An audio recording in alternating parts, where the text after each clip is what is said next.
All right, I see everyone kind of popping on now, so we will just give it a minute here. There we go. I see a bunch of people popping on, so we'll just let some people load here. And I'm going to open the chat.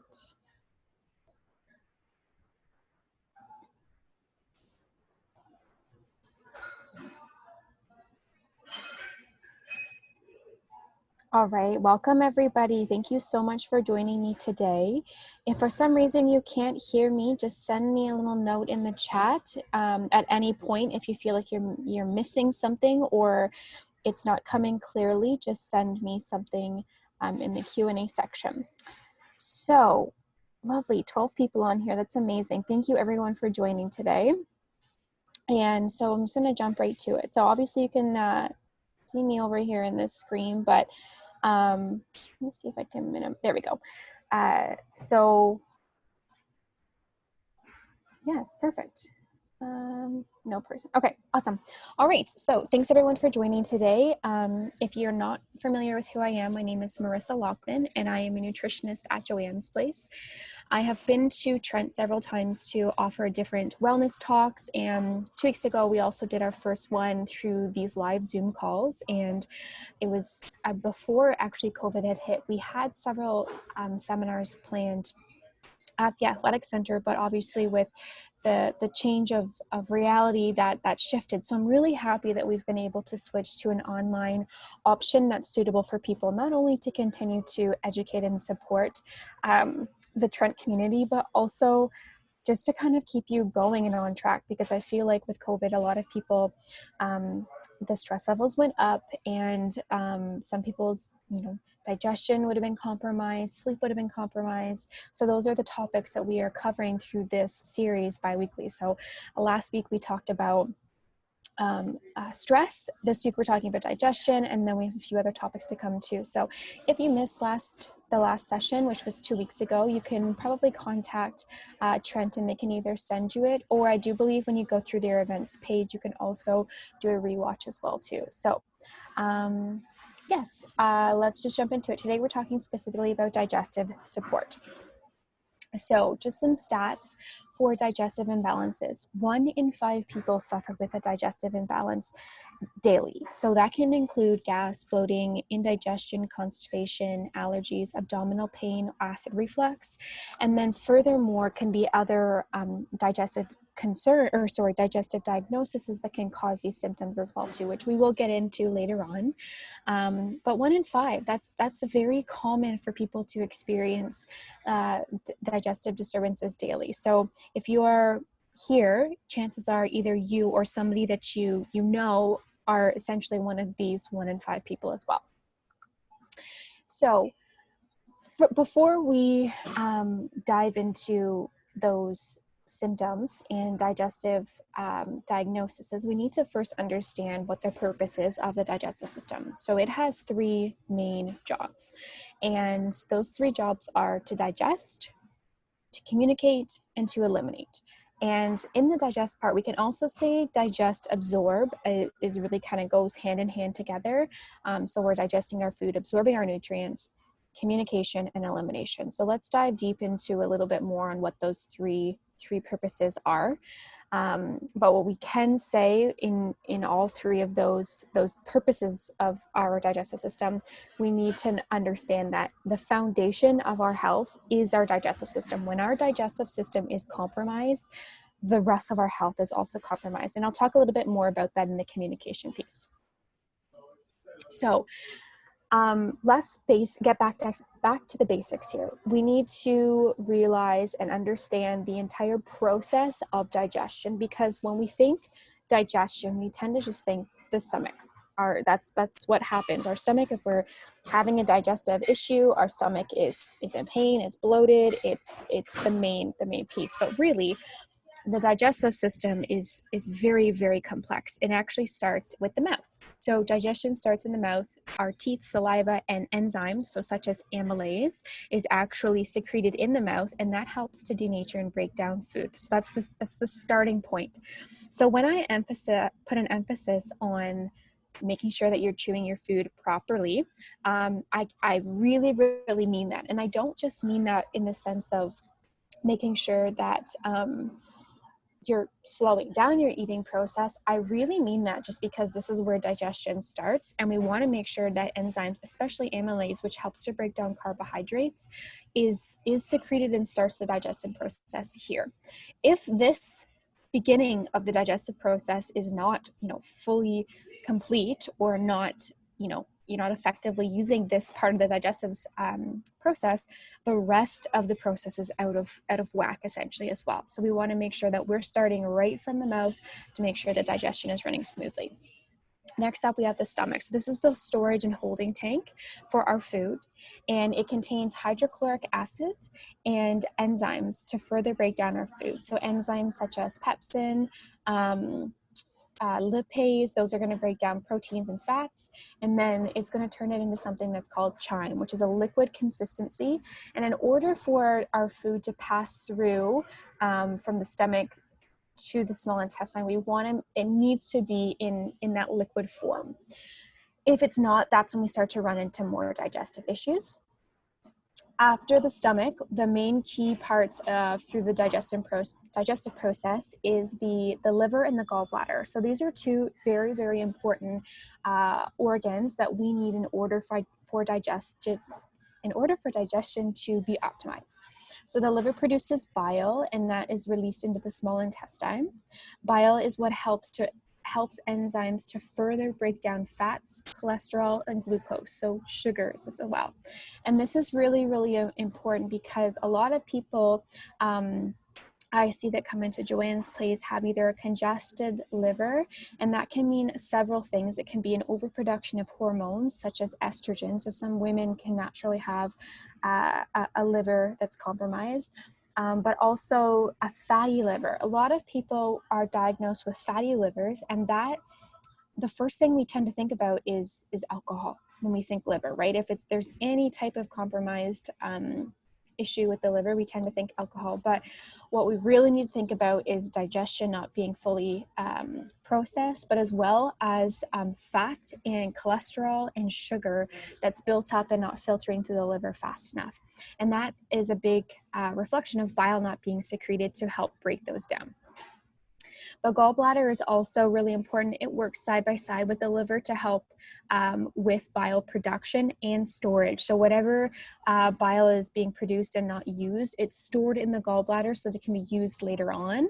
And that can, unfortunately, with the gallbladder, if we are secreting too much bile, to break down too much fat or too much cholesterol or too much sugar, that's when we start to run into issues with the gallbladder. So we may have gallstones, and some people will have to get their gallbladder removed because it's so congested. And a lot of that comes from poor diet and lack of proper digestion. Next up is the pancreas. So the pancreas secretes enzymes to digest fats, carbs, and proteins, as well as other natural amino acids. It also helps to secrete insulin, which is really, really important for controlling our blood sugar. So like I said with the liver, it also helps to break down glucose, so excess sugar in the body, and it requires the pancreas to also secrete the insulin to help with the control of that blood sugar as well. From there, the small intestine is actually where most of digestion and absorption occurs. So this is also where most digestive imbalances occur as well. This is because this is where if digestion through the mouth to the pancreas is not working optimally, the small intestine is what's going to suffer from here on out. So when we're talking about the gas and the bloating and the indigestion, this is where this is going to happen, is in the small intestine. Make sure there's no chats here. So through the small intestine, there's going to be some further digestion from enzymes, bile, proteins, lipase, all of those to further break it down. Once it's got to the point where the protein molecules are much smaller and easier to absorb, that's when absorption is going to start to occur. After we are going through that absorption phase, whatever we aren't absorbing is going to be moved to the large intestine. So this is the final stage of digestion, and there is a little bit of digestion that occurs here and absorption, and that's dependent on the gut bacteria that's present here. So if there is not a flourishing gut microbiome that's thriving here, digestion will be compromised as well as absorption. After the large intestine, it then is moved to the colon for elimination. Now, the colon is something else that's really important to make sure it's very healthy and flourishing with good bacteria, because things tend to be more stagnant in the colon, and that's when we start to run into issues like ulcers or candida overgrowth or bad bacteria overgrowth, H. pylori, those types of things can be a reflection of the colon being congested. At any time, if anyone has any questions, please put them in the chat. Okay, so now we understand what the digestive process is. So that entire process is where digestion and absorption is going to be occurring. So the next job of the digestive system is it is the communication center. Over the last, I would say, about 6 or 7 years, they have done extensive research and studying on the gut-brain axis. So this is the gut-brain connection. And there are actual nerves that run from our digestive system directly up to our brain. And the one that most people will be familiar with is the vagus nerve. So this is the longest cranial nerve that runs directly from the brain right through the gut. So when the gut is off, that is going to send signals and neurotransmitters to the brain that's going to can alter and change brain function, mood, brain health, and just regulating everything else that happens through the brain. So hormone secretion, balancing metabolism, things like that. So the gut-brain connection, they really are, they go hand in hand for everything. When they say, your gut instinct, they couldn't have been more right for that. So the gut-brain connection is responsible for secreting and allowing for neurotransmitters to pass through. It manages stress levels. It's dealing with our anxiety, mood regulation, behavior, as in the sense of reactive behavior, response, so how we are managing and dealing with different situations, whether it is a stress response or a response to just an everyday chore or everyday routine that you have.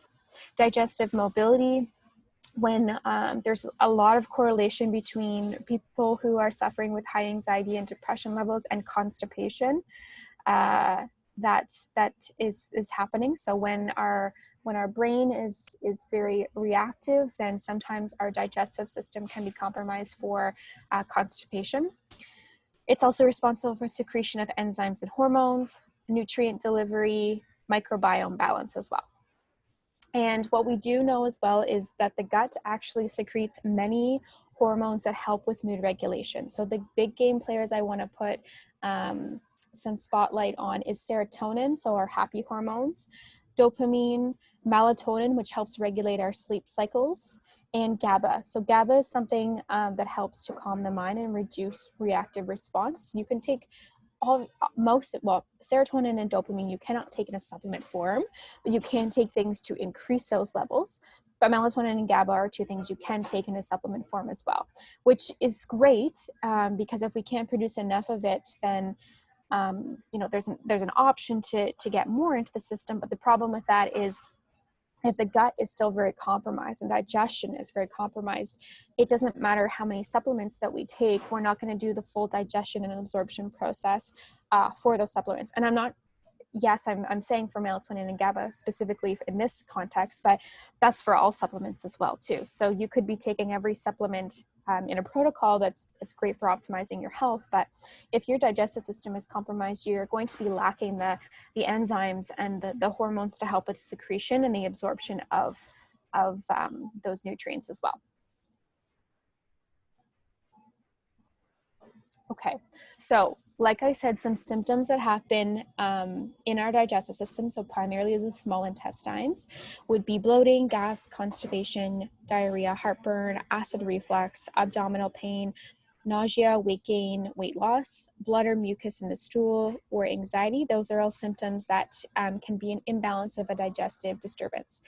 Now, although those might seem very, I don't want to say common, although they are 1 in 5, they can be symptoms that people just manage every single day and don't really do much about it. But the problem with that is if we're not addressing those symptoms, long term, they can turn into digestive conditions. And that is unfortunately when things become a little bit more strict protocols for people, or they may be taking medications, or they may be removing food groups to help with supporting their health conditions.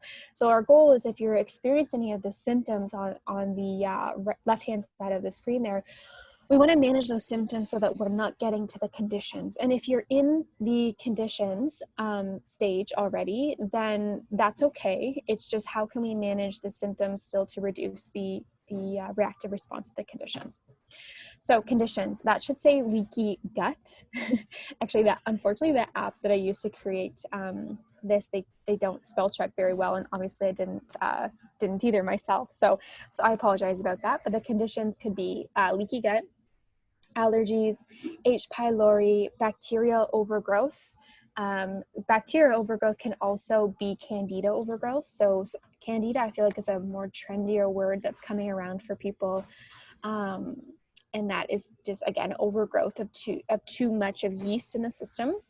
Celiac disease, Crohn's, ulcerative colitis, IBS. And also with IBS, we can also say that there are two kind of subcategories to IBS. So IBS is irritable bowel syndrome, and that actually tends to be a blanket diagnosis for a lot of people who experience digestive concerns, but they don't really get to the root cause. So many people get that diagnosis from their doctor and kind of ended at that. But I would say IBS is still symptom-based and very, very manageable to get past that diagnosis. So those two subcategories are IBC, which is irritable bowel, and they are putting an emphasis on the constipation. And then there's the IBD, which is irritable bowel diarrhea. So some people are alternating back and forth, which is just considered IBS. And then some people experience the IBS symptoms, but are chronically constipated or have chronic diarrhea. There's diverticulitis, GERD, also that should have a D on there, I'm sorry, ulcers, gallstones, and then mood disorders. So like I said, our gut is where our second brain is located. And if there's something going on in our gut, then that's going to be a reflection of something that's going on as a mood disorder, or which could be anxiety, depression. I mean, there are definitely some things that are more hereditary and based on genes as well, but just something to consider, that there is a direct relation between the gut and the brain as well. Okay, so now we know that it's important for the process to be, digestion, absorption, communication, and the last one there, sorry, I'm drawing a blank, is the elimination, right? So those are all the key things. So how do we make sure that those three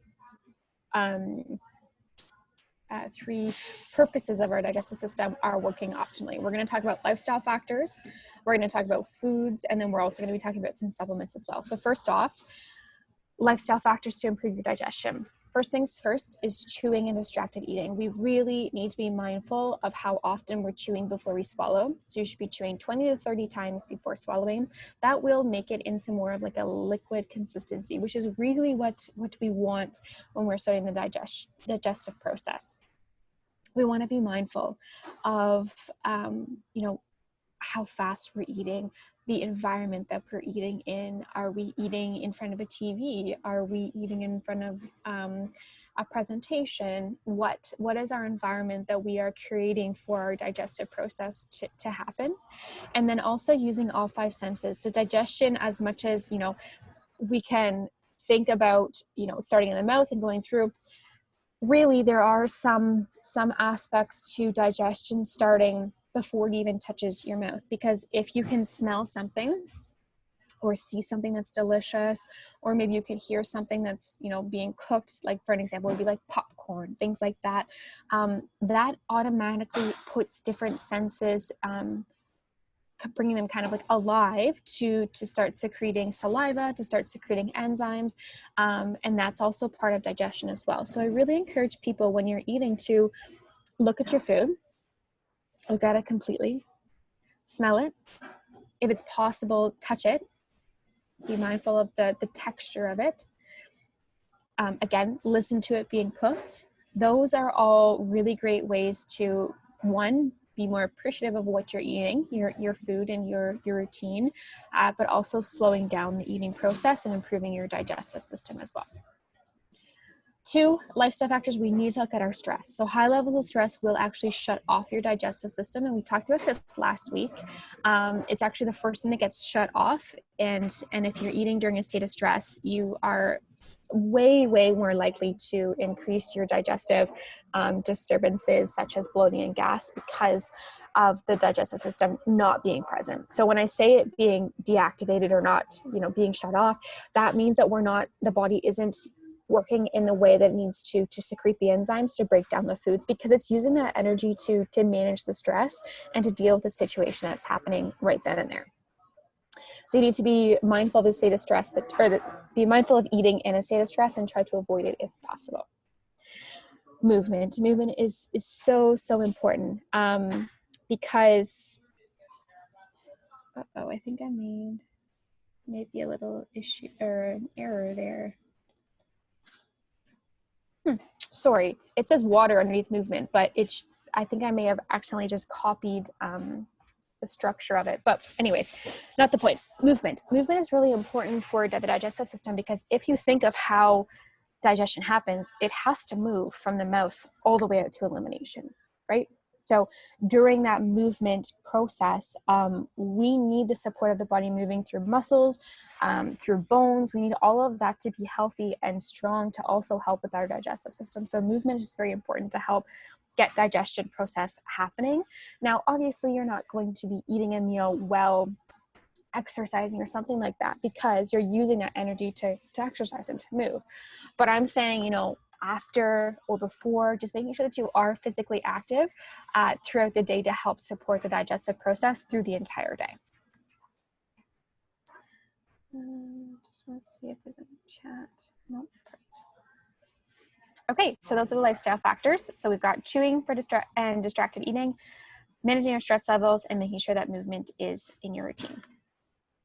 Nutrition, so foods to improve your digestive process. Probiotic-rich foods. We're going to talk about probiotics as well at the end here, but probiotic-rich foods can help support digestion because they do contain natural organic acids as well as digestive enzymes and probiotics, which are all really important to support digestion. So that can be kimchi, sauerkraut, yogurt, kefir, raw dairy, tempeh, miso, and kombucha.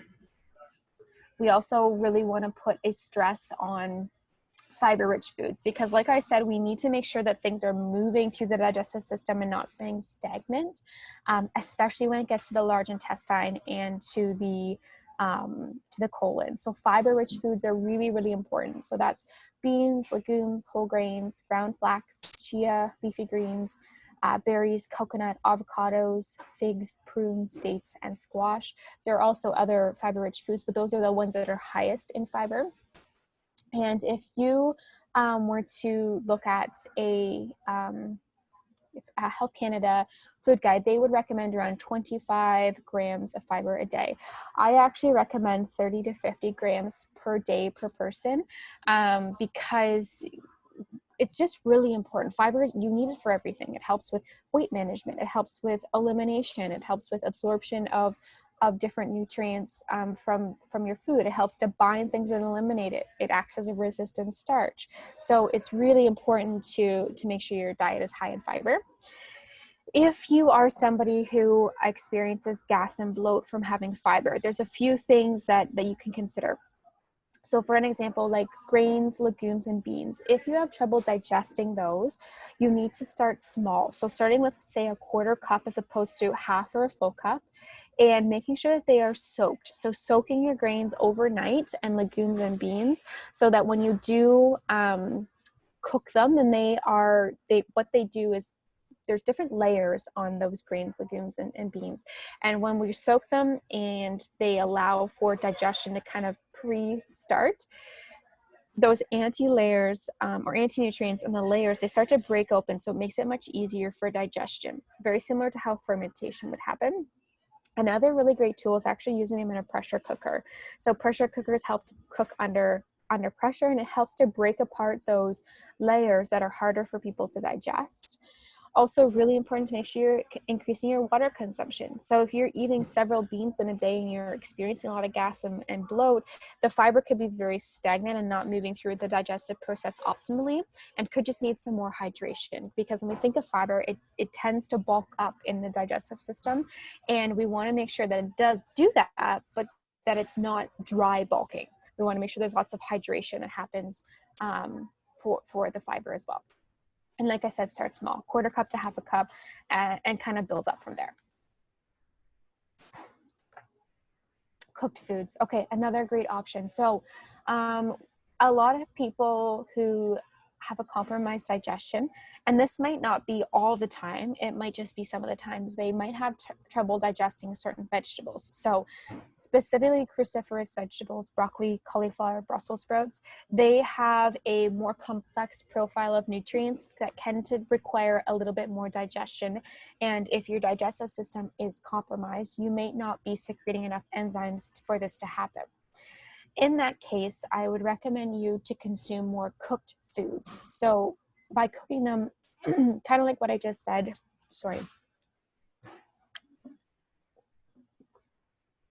what I just said about pre-digesting the nutrients with soaking things, when you're starting to the cooking process, it helps to break down and denature some of the amino acids or the protein molecules or the other nutrients that are in them, like antioxidants and vitamins that are easier for you to absorb.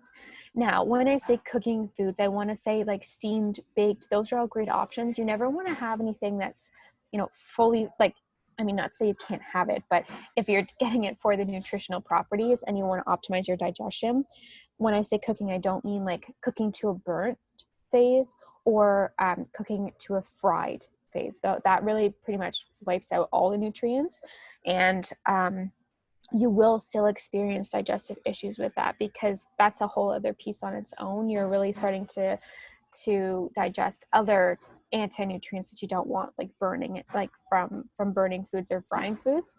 Now, you can do a little frying or sauteing in a pan, but I mean like deep fried foods. You want it, that's not what I'm talking about. I'm just meaning either sauteed, baked, roasted. Those are great options for cooking your nutrients. Hydration. So water is essential for everything, for hormone production, enzyme secretion, and allowing for food to move through the digestive system optimally. And then professional. You could always seek professional guidance when you're looking to switch to a specific diet. So there are specific diets suited for specific health concerns, but it's not a great idea just to take information off the internet and kind of run with it, because there are so many other factors for your digestion. So an example would be, I feel like some people jumped on, or not jumped on, but started to follow maybe more of a vegan diet. And not that that's a bad diet to follow by any means, but if you are somebody who has a very hard time digesting certain foods, like beans and legumes, if you're using that as your primary source of protein, it can be very hard for you for that diet to be sustainable for you. And then you might get into more processed foods and things like that. So working with a professional such as a nutritionist as myself can help you with that guidance through certain diets to help with your digestive health. Okay, so the avoid and eliminate or limit foods would be foods with high preservative amounts in it, processed foods, high animal protein or high fat diets. The reason I say this is I don't mean cutting out animal protein or fat by any means, but an example that I will give for this is the ketogenic diet. So this is a very popular and trendy diet, and people will see fantastic results for weight loss for the diet. Now, this puts a high emphasis on your fat consumption. That's primarily what you're consuming on a keto diet. It's high fat, moderate protein, very, very low carb. Now, if you've lost your gallbladder, first off, or your liver is compromised, or your pancreas is also compromised and maybe not secreting enough insulin, following a high-fat ketogenic diet will be strenuous on the body, and your digestive system will not be happy with you because it's not going to be able to secrete enough lipase, which is what helps to digest fat in the body, or bile as well too. Especially if you don't have a gallbladder, then you can't store excess bile, and you your liver tends not to be able to keep up with the production of bile without the gallbladder working optimally. So then you will experience more digestive issues if you can't break down the fat effectively. And same thing for the animal protein. Although, you still will use different enzymes like proteinase to break down protein, there's still a component that you will need lipase and bile to help do that. But if your gallbladder or liver or pancreas are compromised, then those diets can be a little bit troubling for people for digestion reasons. Am I saying that's a bad thing to follow if you have digestion issues? No, but again, I think it's really important to make sure you're working with a professional to help you make sure that you're not missing nutrients or causing more stress on the digestive system. Other things to limit or avoid would be simple sugars, simple carbohydrates, those types of things we want to avoid. Excess stimulants, so caffeine, alcohol, anything that's acting as a stimulant for the body. This kind of puts the system in overdrive, and especially the digestive system. When we consume coffee and things like that, again, not necessarily avoiding, but being mindful of how often you're having it, it can have an impact on enzyme production as well. It's also very acidic for the body. So when the body is very acidic, enzyme production isn't optimally functioning as well. And also overuse of medication. There are some medications that completely suppress the secretion of different enzymes, especially hydrochloric acid, and that isn't good to help with managing your digestive system symptoms. Okay, so some supplements that you can take additionally to help support and improve your digestive health.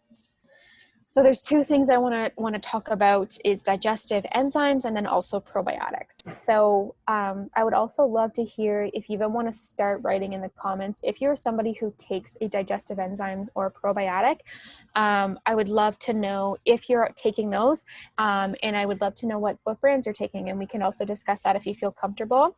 The reason I ask is because there are some brands on the market that may not be what you think you're consuming, and I just really want to make sure that you're educated on the products that you're taking.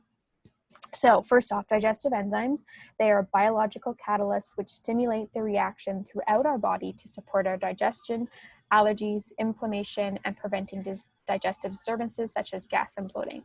So essentially they contain the enzymes that we would produce in our body, and they help to break down our food better. So if you can't get out of a state of stress, or your digestive system you've done all of the lifestyle factors, you've eliminated all the foods that cause you triggers, and you're still experiencing them, that could mean that your body just isn't secreting enough of the enzymes to help with the breakdown and the absorption of your food. So that's where these enzymes will come in. It will be something that you take with each meal, to just help prevent the gas and bloating from happening. There are also things that you could take if you had a meal and you felt fine, and then an hour later, this is very common, I see, you tend to bloat or have some abdominal discomfort. This helps you could take this after, because it's going to help to break down whatever maybe your system isn't breaking down already. So it's actually kind of a backup support. So my 3 favorite digestive enzymes are the Thorm Biogest. This is an amazing product if you've had your gallbladder removed or you've had it compromised liver function, because this actually contains what's called ox bile, and that will support the breakdown of fat. I also recommend this product to anyone who is following more of a high fat, high protein diet to help with supporting and breaking down fat properly in the body. And then the next one I like is the Super Enzyme by Now. I really like this one because it has all of the enzymes in it. So it helps with breaking down everything from the carbohydrates, the sugars, it has bromelain, pepsin. It's a full complex enzyme. And then the last one I put on here is the Garden of Life doctor formulated enzyme. I like this one because it's the only chewable one that's on the market that is suitable for not only the whole family. So obviously some kids also experience digestive issues, but some people cannot take pills. So it's a great option if you are somebody that doesn't and you need some additional support through a chewable enzyme. I did see some comments here. I just want to pull this up. Okay. Doreen, I take Weber Naturals Complete Digestive Enzymes. Okay. I will be honest, I'm not a fan of Weber Naturals products because they have a lot of fillers and the non-medicinal ingredients, and they tend to have very low amounts of the enzymes that are in it. Weber Naturals is just, I would say, very similar to the Jameson brand. They are just very minimally studied on what they put into the products. I say that because also there are different companies who do more extensive testing to make sure that when they put the enzymes, actually, same for probiotics, when they put those in the actual product, they do the testing to make sure that when you do get the product and you're taking it, it in fact has that amount of what it says it does at expiry. And not a lot of supplement companies will do that. And I will say that Jameson and Weber Naturals are two that don't do that, which is why they're so inexpensive. So if you wanted something that would be kind of a step up, again, these would be great options for the enzymes. Or there's also the Natural Factors brand. It's a little bit more upscale from a Weber Naturals as well, too.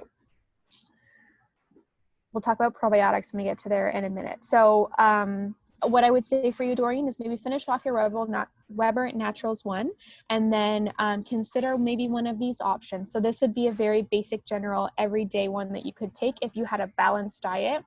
If you are somebody who is following more of a high-fat, high-protein keto diet, or you have a compromised liver or gallbladder, then you would be wanting to take the Thorum Biogest. And if you're somebody who had trouble with taking pills, this would be a great chewable option. And these are all available at JoAnne's place as well. Okay, so that's digestive enzymes. Can you get too much digestive enzymes? Great question. Whatever you're not using, you're basically just going to eliminate. So it's not like the enzymes are going to store into the body. Now, how you would know if you didn't need to take enzymes is if you didn't experience any digestive concerns at all. Then you wouldn't necessarily need to take a digestive enzyme. I personally, when I first was managing my digestive issues, I took it at breakfast, lunch, and dinner. But once I got my digestive issues under control, I stopped taking my enzyme at breakfast because that tends to be more of a lighter meal. And I took it at lunch and dinner because those are more of my heavier meals. And that can go either which way. If maybe breakfast is your heaviest meal of the day, then that would be when you'd have an enzyme. And then vice versa, if your dinner was a smaller meal, then you may have less. But I find if you are having, say, a fiber-rich dinner or something that has a lot of protein or fat to it, then you would definitely want to make sure you're taking an enzyme.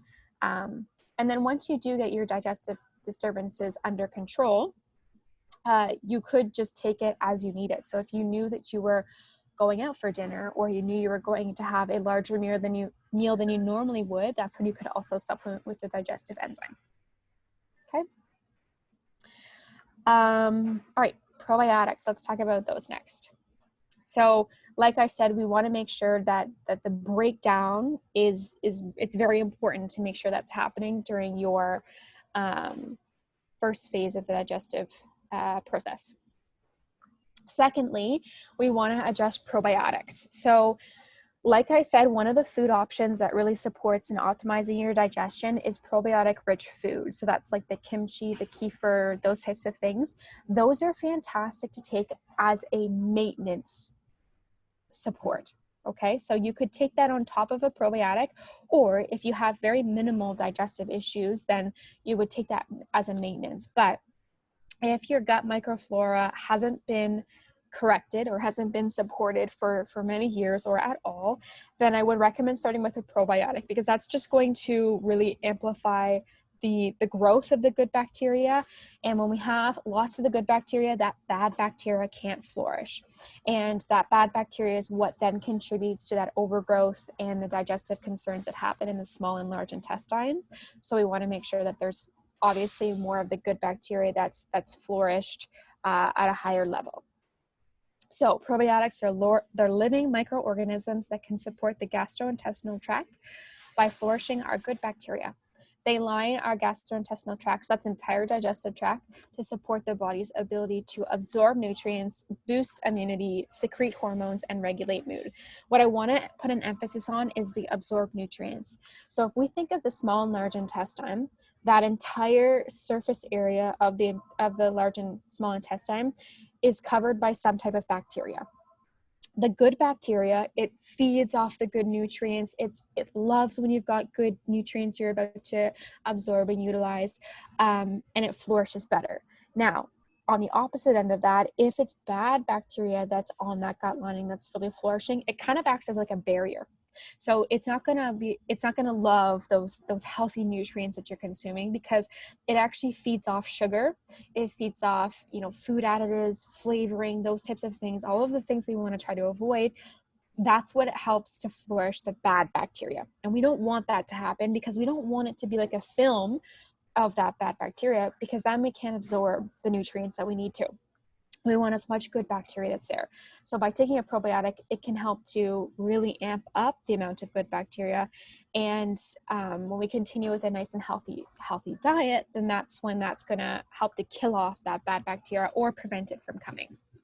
So the top 2 probiotics that I recommend are the NACRA Nutribiotic. I love this product so much, primarily because it's shelf stable. It's my favorite probiotic because you can take it anywhere and you don't have to worry about having it refrigerated.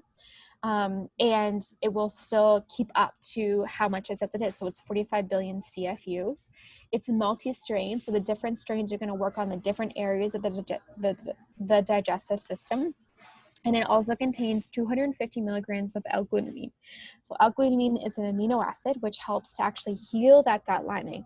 So if we think back to what I just said about the bad bacteria that acts as a film on the intestinal tract, if that is present for too long, it will start to eat away at the intestinal lining. And that's when we start to run into food allergies and food sensitivities and leaky gut. And it can cause damage to that actual the layer in the small and large intestine. L-glutamine is actually really great at soothing and healing that lining. So if we had done past damage, that L-glutamine supports to help with optimal cell growth in our intestinal tract. So I love the NACA as a all over, everyday, good for everybody capsule to take. The other one that I really do like is the Living Alchemy brand. So the Living Alchemy is a little bit different. This line specifically has pre and probiotics that are fermented based on soy. So they ferment soy, organic soy, non-GMO soy, and it's like a living product, really, is what it is. So it's a probiotic as well as a prebiotic, so it contains nutrients to feed the probiotics. It's fermented whole food based, it's shelf stable, and their line is based on symptomatic issues that you're dealing with. So for an example, the terrain, this one specifically supports the digestive lining. So it has aloe, ginger, and it's going to help with healing and soothing the digestive lining. They also have one that's called Comfort, and this has chamomile in it, and it's specific to help with gas and bloating. Then there's ones that also specifically help with constipation, and one that specifically helps with diarrhea. So if you are experiencing just one of those digestive issues, then you can get kind of a more well-rounded product that's going to help reduce the symptoms, because they also have other whole food-based herbs that are going to help to do that. So you're kind of getting a 2-in-1 product in here, getting the soothing herbs that are going to help with the symptom, and then you're also getting the probiotic microorganism part to it as well. They also have a specific one that is actually being tested, certified, and patented for helping with Crohn's disease. And if you go and visit this website, the before and after pictures of colons and the intestinal tract is just unbelievable. So I recommend, if you have the chance, to go on their website to see the transformation in many people's lives, because if you've gone undiagnosed for a long period of time, the symptoms could be so elevated and built up that you might need a little bit more of a long-term and full-rounded support. And that's where this Living Alchemy line will come in. Okay. All right. So I take probiotics. So does my partner. I take Supreme. Okay. So the Supreme PB30 and DF. I think that's the NACA one. Judith, if you're listening still, is the Supreme PDF. I think that is the NACA one that's very similar to this, if you want to confirm that. Your partner does not have a gallbladder. Okay, so Judith, you really want to make sure that your partner is taking this product right here. Okay, really, really important to help with digesting the fat. And I do really like this brand, the Thorn.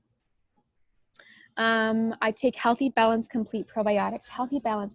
I am not familiar with the Healthy Balance brand. Let me quickly see if I can pull up Healthy Balance. I want to say it's like a green label, the Healthy Balance. Just 1 second here, Winnie. Oh, yes, okay. Healthy Balance. I think this is Costco brand. I believe the Healthy Balance is the Costco brand. So what I'm doing right now is I'm pulling up the ingredients. Like I said, a lot of companies, they add additional additional non-essential ingredients into their products, and that just defeats the purpose of taking the product. So let me just see.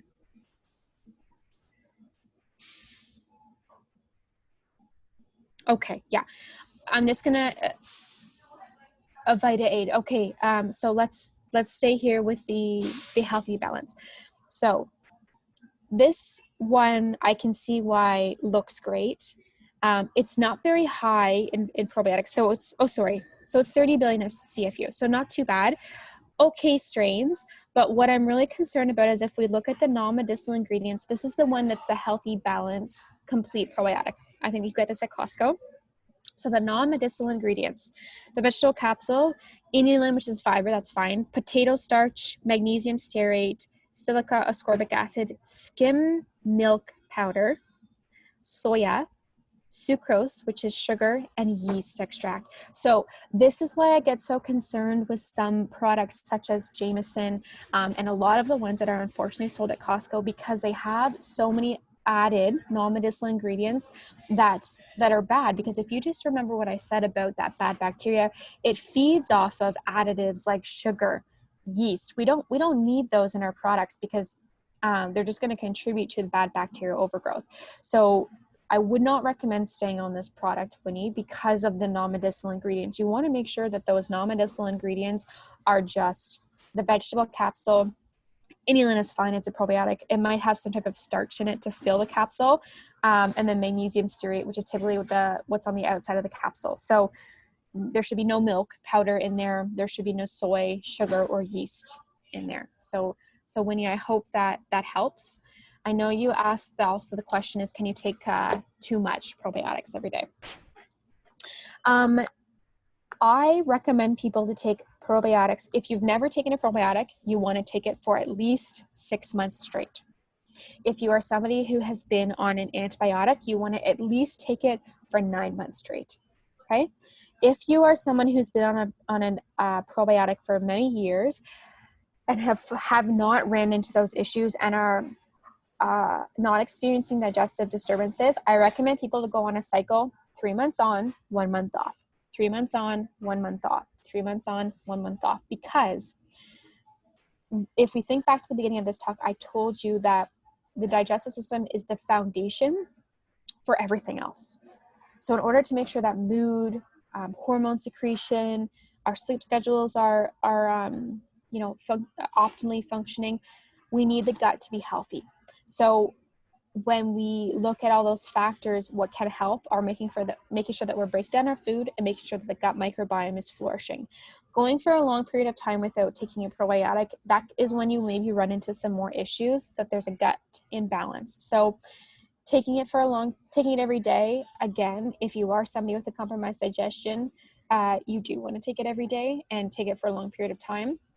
But if you've really got things under control, 3 months on, 1 month off, but I wouldn't go for a long period of time. I actually think that probiotics are more important than taking than a multivitamin, because the digestive system is really the foundation for our health overall.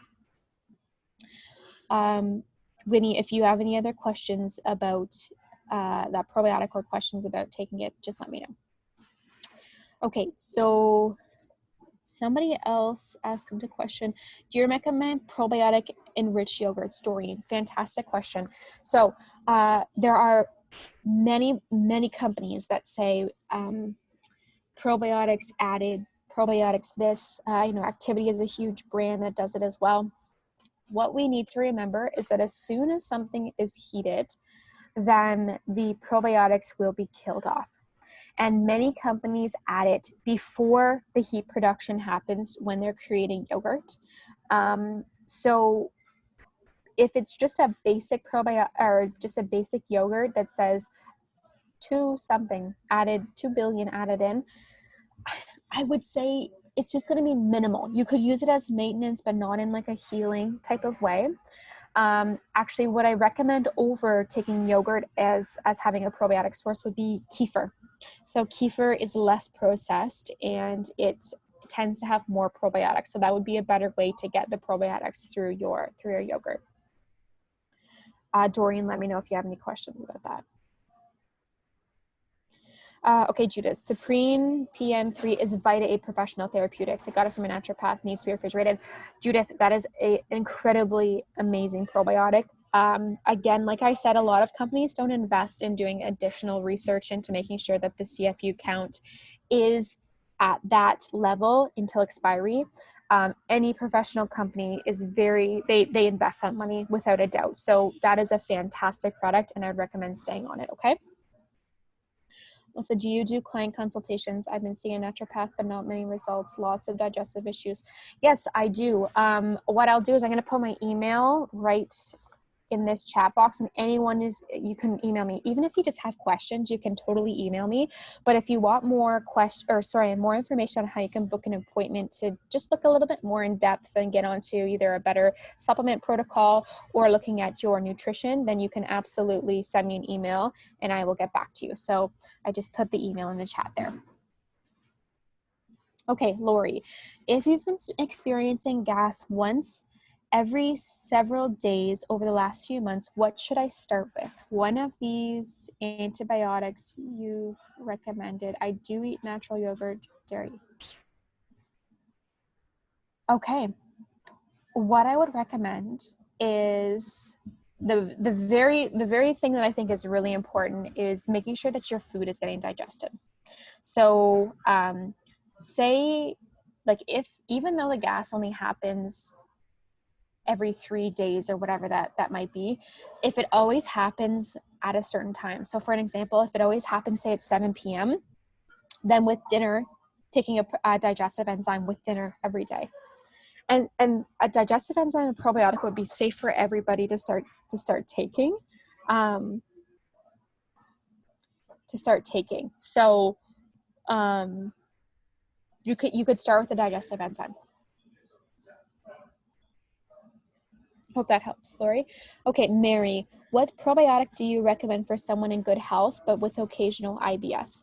Okay, just start with the NACA Nutribiotic. That would be a good one for you to take, and hopefully you'd be preventing the IBS, because the living alchemy is more if you had persistent symptoms that you also wanted to address with the probiotics. So just start taking the NACA Nutribiotic. That would be a perfect one for you to start taking. Judith, I don't see your email. I'll just put it, it's actually right above your comment. It should have gone, I can send you the private message as well. Did everybody else see my email? It's just my name, so Marissa. So it's Marissa at JoAnnesPlace.ca. And if you actually go to,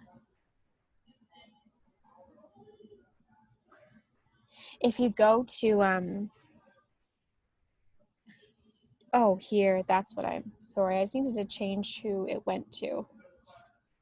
So that should go to all attendees. So Marissa at JoAnnesPlace.ca. Or if you went to the JoAnne's Place website and click the nutritionist tab, you could also book or get in contact with me through there as well. I'll put that on here as well. There can be a direct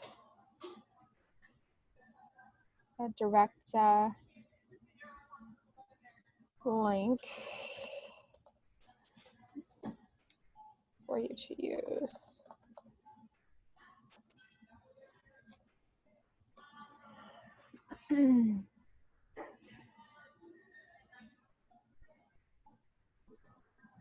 Perfect. So here's the direct link that you can go and if you wanted to just get in contact with me or see other offerings that I offer, then you could get in touch with me through there. Okay. Oh, I see a few more. When is the best time to take a probiotic? Great question. I recommend taking it with food and away from stimulants. So if you are someone who drinks coffee, it's not going to kill off all the bacteria by any means, but it just flourishes better in an environment that isn't so acidic. So I like to take it with dinner time or breakfast or lunch, but just don't try to have it, as you swallow your coffee.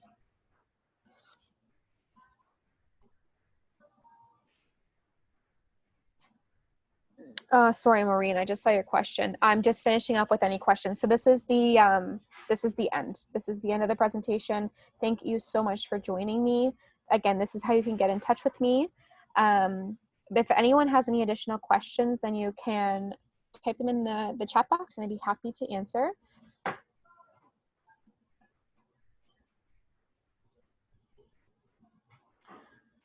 Thanks everyone for joining. Again, if you have any questions, you can send me an email directly. I would be happy to answer it and get in touch with me if you need anything else. Otherwise, I will see you back here in 2 weeks if you're coming back to the next session. And I hope you guys all have a great weekend. Thanks so much. Bye, guys.